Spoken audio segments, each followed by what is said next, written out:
Right, last week we didn't get a tweet, and of course it was one of the first times, outside of things like holiday breaks, where Bungie didn't actually give us a weekly update. That's with the exception of the sort of weird dev update that we got, where the team said they're committed to making the final shape one of the best possible expansions for Destiny 2. But now, of course, we're in a new week and the tweet returns, and so Bungie have said they've got updates regarding the Crucible Strike team. But also interestingly this week, we've had a teaser and a theme reveal for the next season, which is Season of the Wish, starting later in November. And so Bungie expand on that a little bit, plus to give us a few other updates today. And so as always, we're going to jump in and break all of it down. If you want to be kept up to date with more Destiny content though, definitely get subscribed and hit the bell icon down below. But otherwise, let's get into the updates this week.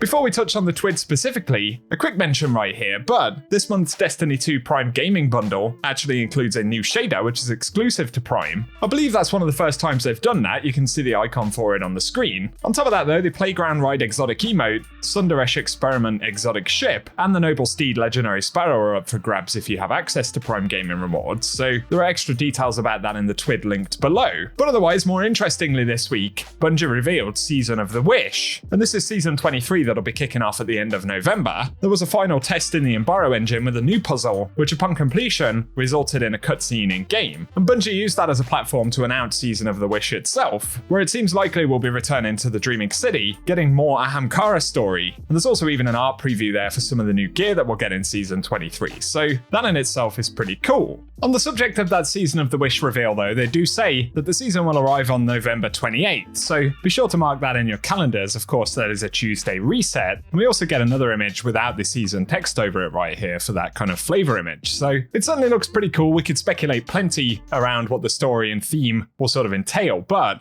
definitely I'm looking forward to Season 23, and give us your thoughts down below. On the subject of Season 23 though, in the TWID we do get a preview for a new ritual weapon, and this one is going to be a sword as we can see on screen. So they say this will be the first Void Caster sword. I believe it's called Chivalric Fire, if I'm saying that correctly, and it can roll the Void perk combo of Repulsor Brace and destabilizing rounds, which will give high uptime on Void Overshield, so that'll be pretty cool. But they say it also comes with Attrition Orbs, which is a new perk for Season 23, and dealing sustained damage creates an orb of power.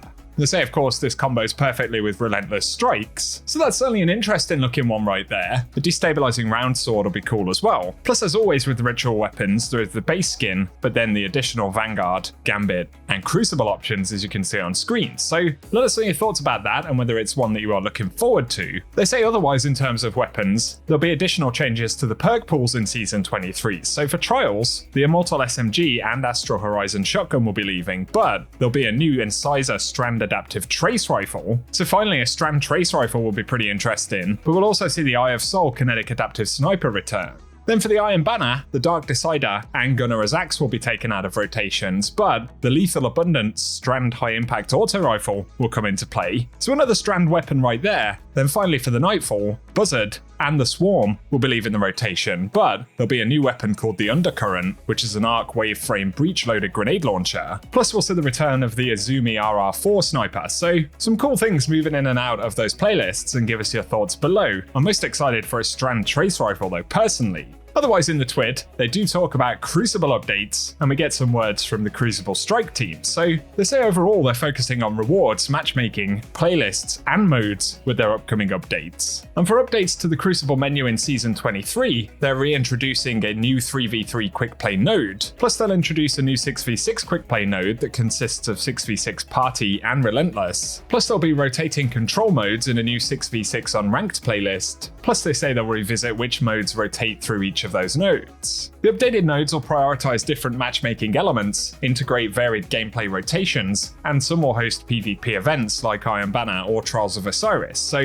for 3v3 quick play, it prioritizes connection and latency and rotates through weekly modes, starting with Elimination and Showdown in Season 23, but Trials will take over the node when it's active. So an interesting way of consolidating those. Plus for 3v3 ranked, it will prioritize rank for matchmaking, and of course that affects competitive division rank and a random playlist including survival and countdown rush. But additionally we'll see 6v6 unranked, which prioritizes connection, latency, and skill for loose skill-based matchmaking, and it rotates through various versions of control, checkmate control, Sparrow control, which they talk about more in a moment, as well as momentum control, but Iron Banner will take over that node when active. Plus for 6v6 quick play, it prioritizes connection and latency, rotates through weekly modes, and also consolidates party and relentless nodes. Then there is Free for All, which prioritizes connection and latency, as well as Crucible labs and private lobbies. But for 3v3, they say they've decided to simplify it by reducing the number of game modes in the playlist, cycling between one deathmatch mode and one objective mode, and as such, Countdown Rush is leaving labs and entering competitive as an objective mode, and survival will be the deathmatch mode for Season 23. Additionally though, the 3v3 quick play nodes will rotate through elimination and showdown for Season 23, and they say Rift will be sitting on the bench for now, so perhaps we'll get that one back in the future. But then we have 6v6, and they say the unranked node will rotate through different variations of control in addition to original control, and these variations are simply control with a modifier, and the core mode rules remain the same. And they say we're segueing into a future where we can mix and match modes and modifiers to enable players to do the same, but this is a long-term goal. Then for 6v6 quick play, it's a consolidation of party and relentless rotators of the past, which simplifies the number of 6v6 nodes available and maintains parity with 3v3 nodes. So some interesting changes to the sort of playlists in general, but also they talk about Sparrow control, and it is simply control, but with Sparrows. And of course we saw that bug on the new Vex map. So they say we hope you'll enjoy it on select weeks of Season 23, and keep an eye out for a unique medal that will only be attainable during those weeks. Plus this mode's playlist maps will be curated and weighted towards larger maps, which makes sense. So Sparrow Control is kinda cool, I guess a very soft version of Combined Arms that we had back in the day. But they also say they plan to make Checkmate Control the primary control mode for the first few weeks of Season 23. So some changes and features related to Checkmate for Season 23. The ability cooldown penalty has been decreased from 50% to 30%, and they say this is based on some tuning changes coming with Season 23, but also Crucible labs will include Checkmate 3v3 Clash and Checkmate 3v3 Countdown Rush, with Trials labs including Checkmate Dominion,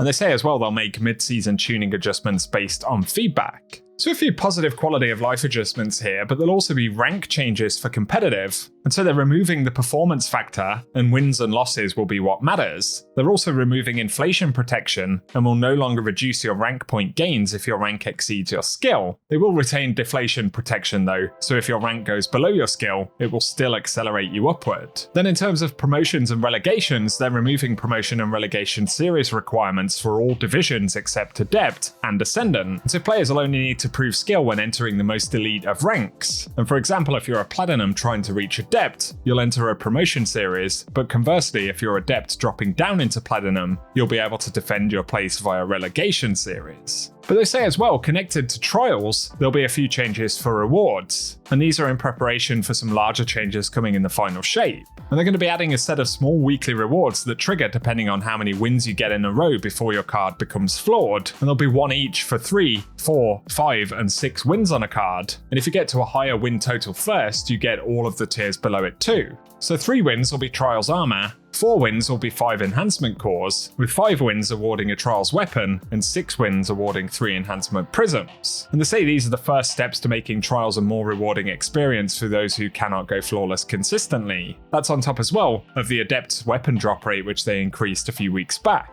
So I think this sounds like some good changes overall, and let us know your thoughts below. But finally, they also say that all retired competitive rewards will be available to focus from Shaxx's Legacy Crucible focusing menu, but it won't be as simple as having engrams on hand, and Shaxx expects you to test your metal too, so players will be able to focus once they've completed the placement matches. And unlike other focusing options, you'll be limited to a number of weekly focuses based on the highest rank you've achieved so far in the season. So Copper rank will be the first weekly focus unlock, which awards 1. Bronze will award 2 weekly focuses, with Silver awarding 3, Gold awarding 4, Platinum will award 5, and then Adept is 6, and Ascendant is 7. So there will be opportunities to focus for older competitive rewards, which is a positive overall. And they say the cap on how many you may focus can be changed mid-week, but only if you rank up, and every week to keep focusing you're also going to have to finish weekly matches. They also say in terms of price, they consider the value to be similar to Adept weapons. So the going rate for focusing these weapons will be 3 Crucible Engrams and 25,000 Glimmer, but as always they're going to continue monitoring and adjusting the drop rates of materials and engrams to ensure that players at all levels can reasonably spend their competitive focusing uses. So quite a few things to get our heads around right there. switching up some of the modes, the various playlist options, of course, other quality of life settings for Crucible, and rewards. So give us your thoughts on them. It's certainly better than things remaining kind of stagnant in terms of PvP playlists, so let us know what you think down below.